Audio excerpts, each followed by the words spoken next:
This week we check out Xbox One launch title Dead Rising 3 with a little help from Capcom Vancouver. Mel takes a look at one of this year's hottest kids games, Skylanders Swap Force.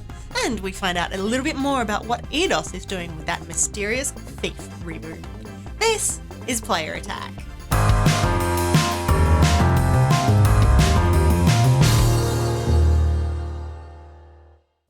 In the news this week, unfortunately, it's been delay after delay.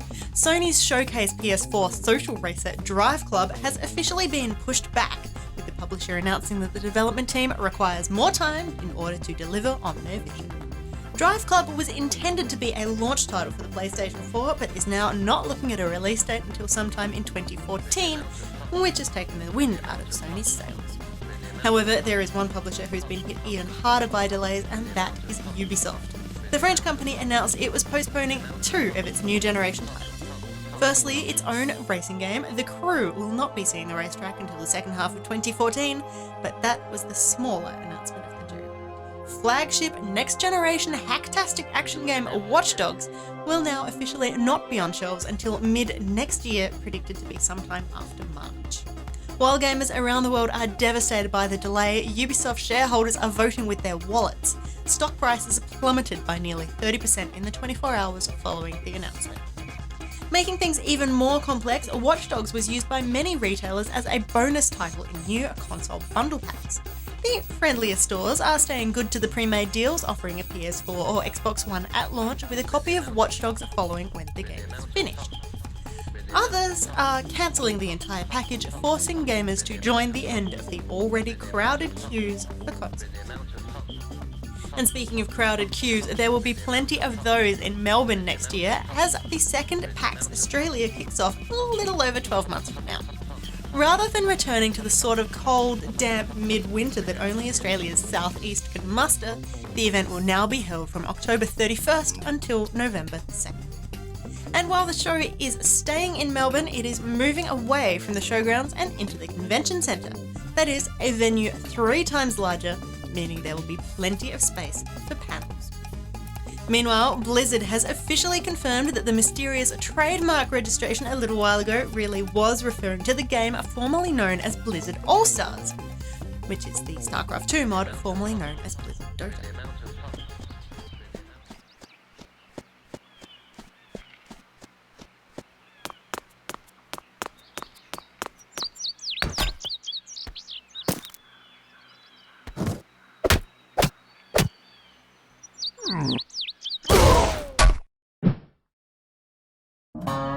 Now that'll do nicely.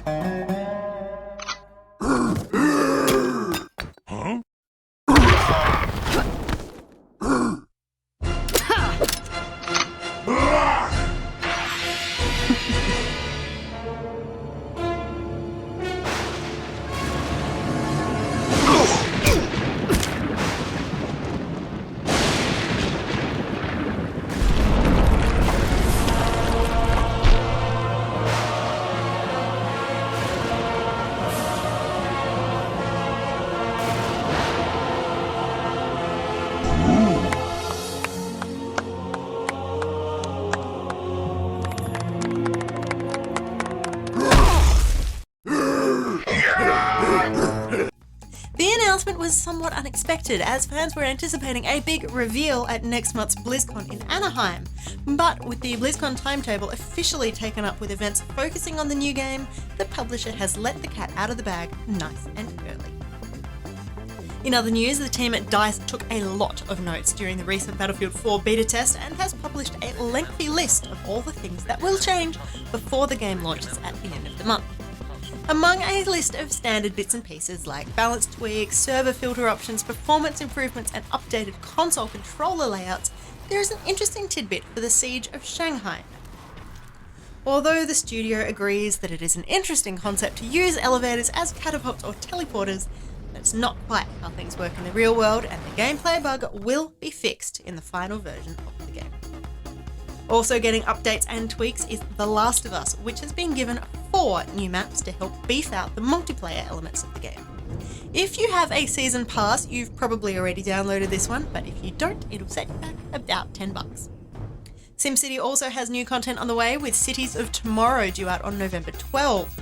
EA has given us a quick look at what's in store, including mega towers, new city specializations, and the influence of plausible future technologies. If it feels like everybody everywhere is playing Pokemon X and Y, there's a good reason for that. Nintendo has confirmed that more than 4 million copies of the games were sold within the first 2 days of release. That means, if we count them as a single game, Pokemon X and Y is the fastest selling title ever on 3DS, and it's already tracking well ahead of previous title in the series, Black 2 and White 2, by more than 70%. That game company has moved on to new projects, but the 2 games that catapulted the indie developer into the spotlight are about to enjoy a new lease of life, as both Flower and Flow are headed to new platforms. Thanks to PlayStation Cross-Buy, if you've already bought either game for your PS3, you will soon be able to pick them up on both PlayStation Vita and PS4 for no extra charge. Similarly, if you enjoyed Sound Shapes or Escape Plan on PS3, they're making the jump too. The Kingdom Hearts series is about to get a boost as well. Square Enix didn't even let the paint dry on Kingdom Hearts HD 1.5 Remix before announcing that 2.5 HD Remix is on the way for PS3. It's a compilation of the Japanese-only PS2 title Kingdom Hearts 2 Final Mix and the PSP release Kingdom Hearts Birth by Sleep Final Mix. This is the first time Western gamers can get their hands on those games, and with some cinematic cutscenes from DS game Kingdom Hearts Recoded thrown in as well. Of course, the release of both 1.5 and 2.5 HD Remix is largely to bring everybody up to speed and properly ready for the next big thing, Kingdom Hearts 3, due out on PS4 and Xbox One sometime in the nebulous future. To keep up to date with the latest gaming news, head to playerattack.com. But for now, stick around, we've got plenty more still to come. Hey guys, I'm Ruby Rose and I'm at the pre-launch for Xbox One in Sydney and it's going off. I was originally DJing, now I'm just enjoying it and gaming.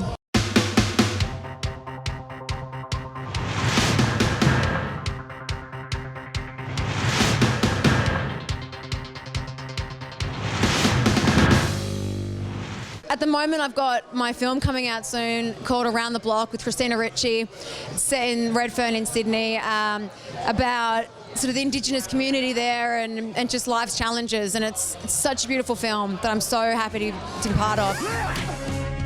If I want to help these kids by offering them another alternative, what makes you think you're helping them? I think the students have taught me more than I've taught them. Then what are they made for? To drive. Well, the cops have their hands full here. He was supposed to meet me an hour ago. You're not thinking about going out to the block? Double vodka straight up. You don't mess around. What's he feeling, Liam? Confused. He wants to get away. Show me that. Get off me! We're going now. To be or not to be? That is the question. Whether it is nobler in the mind to suffer the slings and arrows of outrageous fortune, or to take arms against a sea of trouble by opposing in them, to die, to sleep perchance to dream. Man, I have been a gamer since I had a computer put in front of me. You know, my first console would have been like an Atari. I had Nintendo, you know, Super Nintendos and like all Segas when Sonic the Hedgehog was big, and now I'm looking forward to the Xbox One. It's just like how gaming has progressed since I was a kid is enormous. Dead Rising freaks me right out. It gives me massive, like, almost convulsions.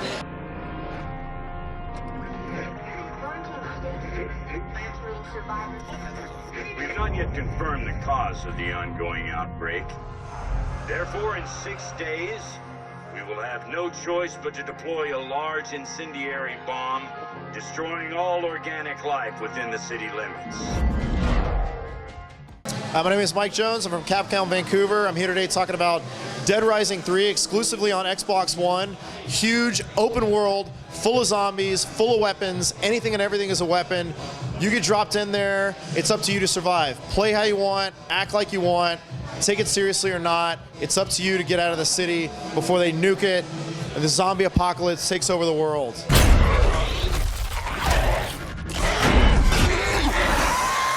So Xbox One has allowed us to take the Dead Rising experience, which has been known for numbers of zombies, number of items, physics objects on screen, and turn that into a fully streaming open world gameplay experience. Previously, we've been limited to like smaller gameplay environments and lots of like loading zone partitions. But now on Xbox One, we've got more memory, more horsepower. We can make a fully streaming open city, fill it with zombies, fill it with weapons, and just drop you in there. And it's up to you to survive.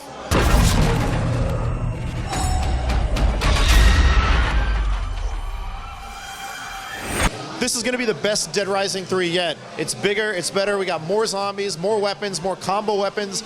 We got combo vehicles now, online co-op, play your way, play at your speed. If you don't want time pressure and you want autosaves, it's easy. If you want nightmare mode, that's classic Dead Rising. It's got a schedule, it's got manual saves only, it's super difficult, so if you're a classic DR fan, that's for you.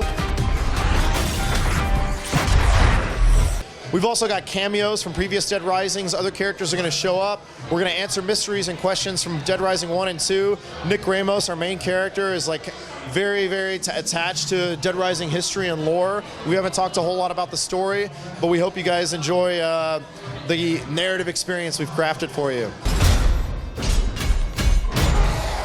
We've just thrown everything that we have at this game, the kitchen sink. We've got more zombies, a bigger world, more weapons, more vehicles, combo vehicles, online co-op. We got smart glass integration, which is awesome. We're doing a bunch of cool Connect features. This is the biggest and baddest Dead Rising 3 yet. We've had a lot of fun making the game, and we hope you guys have fun playing it.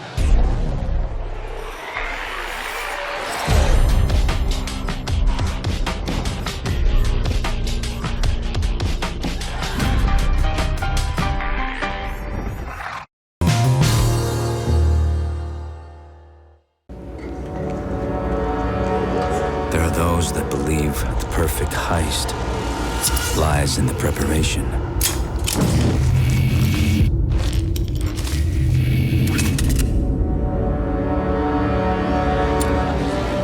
Some say that it's all in the timing, seizing the right opportunity. Others even say it's the ability to leave no trace behind, be a ghost. For me, it's simple. It's a way of life. So this is our take on a reinvention of the Thief franchise. The last edition came in 2004, and we are to be released in 2014. So it's been a while. It's been a decade since the last release. So there's a lot happening in the meantime. We took a long preconception phase to really look at what made the Thief games really tick, and then what would they have to be today to really get that feeling back and that mood and the gameplay as well. And that's like our take. So it's not a sequel or a prequel, story-wise. It's a completely different take, new factions and so on.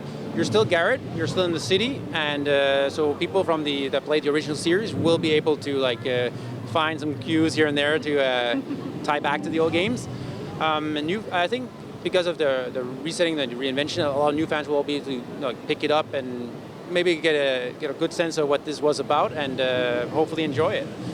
Is it a tough balance trying to meet the demands of I know Thief has a very demanding fan base, but also trying to appeal to new players who may not have seen it or may be too young to have played a game that's now 10 years old? Yes, it is a very difficult task because there's a lot of people out there, and the fans are really enthusiastic, and they, even the Thief community, they're they have different things. Which one was the favorite game? And so there's a lot of different people out there with very different needs and expectations. So one of the ways we tackled this was to have a lot of options and how do you set the difficulty. We have the old school mode, which is like the ability to disable all those features we added. So people who have screaming kids in the background, they can still play the game. So we have a lot of ways of people adapting the game to their style. And not just from the menu system and UI feedback. It's also how do you play the game is also up to the player. You can play Ghost, you can play aggressively or hybrid. It's up to you. I'm sure you've been watching people doing playtests. Has there been any specific trend in the way that people are playing? Do more people take him down a stealthy route? That's a good question. I think one of the patterns we see is people go like, yeah, I played first-person shooters. Is just gonna run into the game and I'm just gonna kill everybody, guns blazing? Yeah, that doesn't work. Most of the time they do it 2 times and they just hit a wall and they die. And it's like, what do you expect? You're not a trained soldier. That's not how it works. and you can't carry like infinite arrows and all these kind of things, right? So after the second, third time, they go like, okay, maybe I should reevaluate my strategy. So Thief games, in the old Thief games, you could play aggressively, but you still had to play it from a stealth perspective, you know.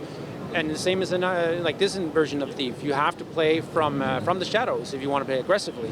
You can clear an entire area, you know, knock everybody out without ever causing an alert. Just picking the right timing, going to the right, you know, take him down while he's in the shadow, he's patrolling the shadow. So I think there's a lot of opportunities for players to play a stealth game, action-y, but still within the constraint you're not a trained soldier. Which is impressive because so many random people in games these days just happen to have military training. Yeah, I think you have to, you know, take the conditions and the presets you have into account, right? And this is a game about sneaking around, it's about stealing, and there's some satisfaction to leaving an area without, you know, knocking anybody out or killing anybody, and then have robbed them all clean. It's like, that's how good I am, kind of thing, right? So how good can you be? How far through the game can you get without killing anyone? You can complete the game without killing or knocking anybody out, which is something we think is very important for us. You can, we leave the option open. The moral is up to the player.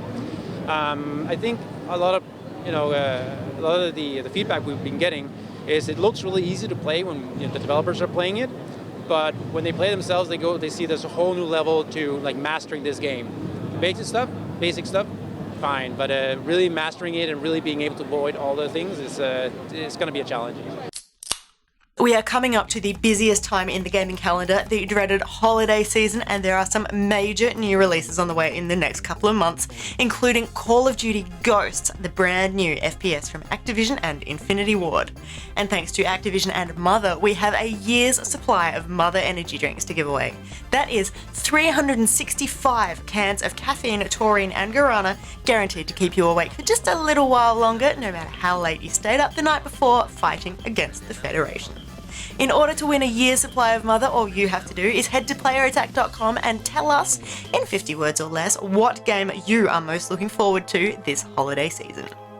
The competition is open to anyone in Australia and runs until the end of the month, with the winner announced on Player Attack in early November. For the full terms and conditions, see our website, and please drink responsibly.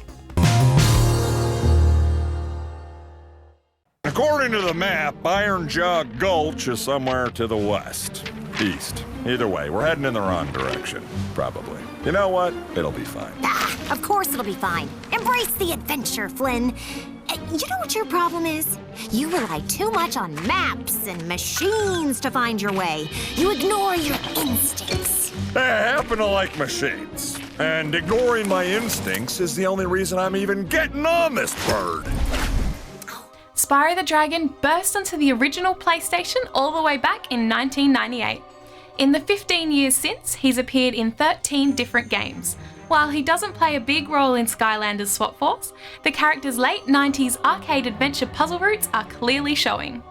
If you've never made the trek to Skylands, skipping over both Skylanders Spyro's Adventure and last year's Giants, this is as good a time as any to find out what all the fuss is about. The story is simple. Lord Chaos is plotting to find the ancient guardians of Skylands and turn them evil, and it's up to the Skylanders to stop him. You, as a portal master, must find the right combination of fantasy creatures to overthrow Chaos and his mother before he can condemn the world to certain doom. By combination, I don't just mean picking the right character from a menu. Swap Force, like previous Skylanders games, uses real-world toys and a real-world portal of power. Choose the Skylander you want to play with, pop it into the portal, and it will appear in-game like magic. This time around, the characters are swappable. You can take the top from one and the bottom from another and combine them into an all-new Skylander, each one with its own special abilities. You'll use these special swappable skills to progress through the game. Some regions can only be completed by using water-type Skylanders like Washbuckler. Others need fire, like Blast Zone, and then there are some that need a character who's both water and fire, like Blast Buckler or Wash Zone.